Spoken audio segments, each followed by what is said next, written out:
Guys, welcome back to the channel and to the garden. I think we're now almost at that point where we will be able to get the liner in. So I'm going to do a bit more work today, hopefully get the liner in this video. As you can see here, we've got the plunge pit hole down to around about 6 foot deep from the top now. You can see that shovel is pretty much standing up straight, and you can see we've got a nice few feet up from that as well. What I'll just do briefly, guys, is take a look down here, and you can see a lot of the excess dirt we've managed to use up in this stream bit here. Again, done as much as we can really to minimize any extra waste.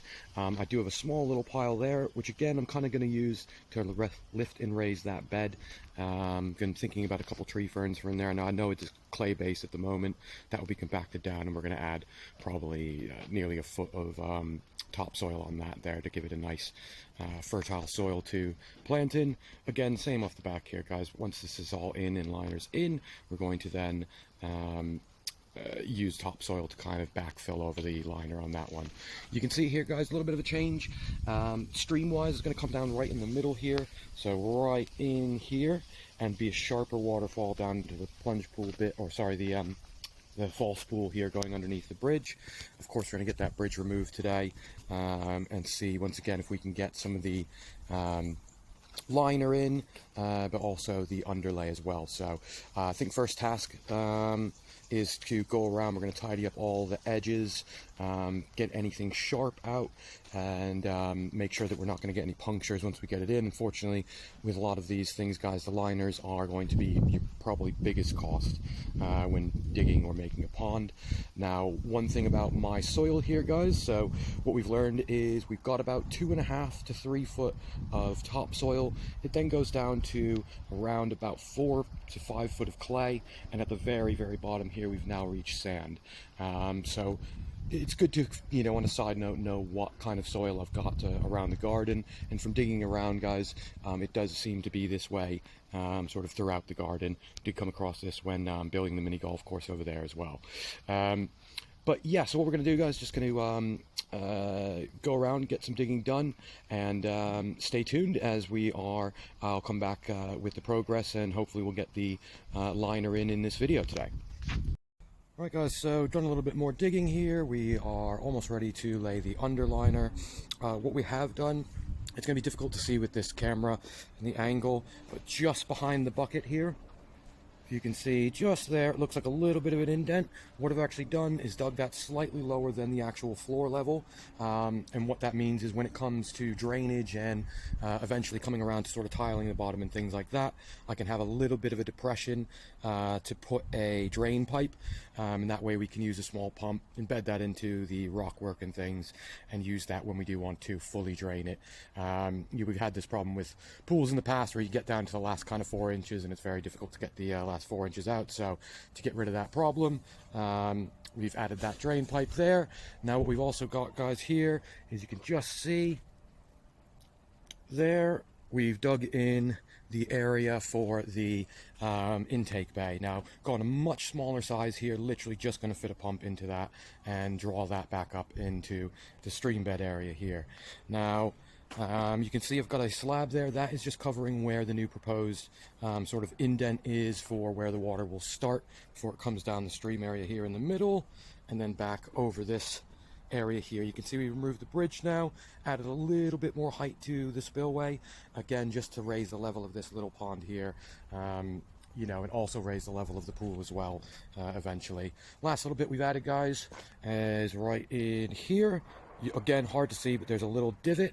And again, that is for an overflow, so that if we do kind of get water, coming over or overfilling on the hot tub, it will then come back down into the main pond to be redistributed again. So at present, guys, next step we're going to do now today is to get the start putting the underlay in. Of course, with this is really good to protect your liner. Always worth doing that beforehand, or putting any liner down. Certainly protects it, gives you a bit more lifetime on the pond itself. Now, one thing also to bear in mind here, guys, when you are digging your own ponds, you can see I've kind of gone for like a stepped method here on the top levels. Now, that is mainly due to the fact of the soil being a little less dense than the clay coming down here. Now, if I didn't have clay, I would need to continue steps down all the way to the bottom. It just means that you won't have any sort of wall slides or anything like that. With the clay, it should be pretty firm, and I have given it a nice taper, really just to ensure that again, we don't get any sort of wall collapses or anything like that. But do bear that in mind, what kind of soil and things you're digging into, as you may need to kind of continue with that kind of stepped method. Now, typically with the step method, you go sort of 18 to 24 inches down, step out maybe 18 to 24, down again, and keep going till you get to your eventual height. And of course, if you're not digging a really deep pond, you may only have 1 or 2 steps in the pond itself anyway.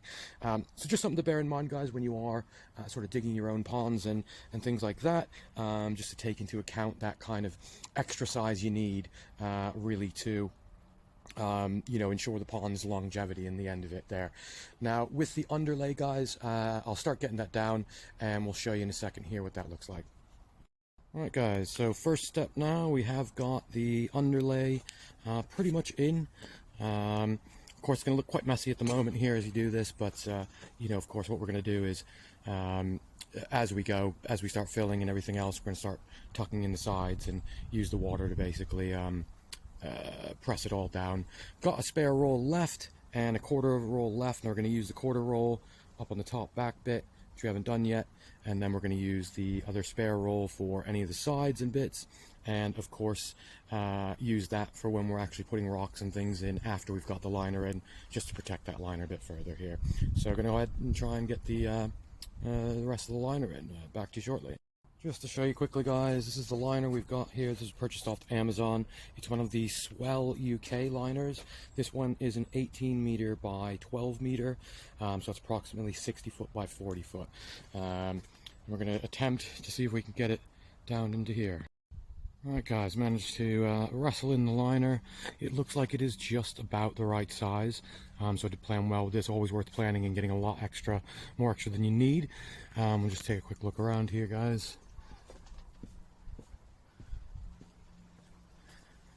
Right, so what we've done is kind of tucked it in as much as we can for now.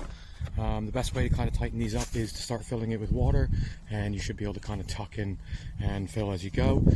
It does look like we've been able to actually do this as a double width or double thickness liner on this one. Had quite a bit more than expected, but glad I over ordered, because now I've got again something that's twice as thick as it originally would have been, and as we are going to be kind of swimming and doing things in here, very handy to have that extra you know, thickness on the liner here. What we're going to do is start filling. Do need to come and trim back and do all the rest of the stuff, but you know, for now, guys, it looks just like a big plastic sheet in the garden, but we have at least got the liner out in the hole, and going to start adding a little bit of water now just to tighten it up.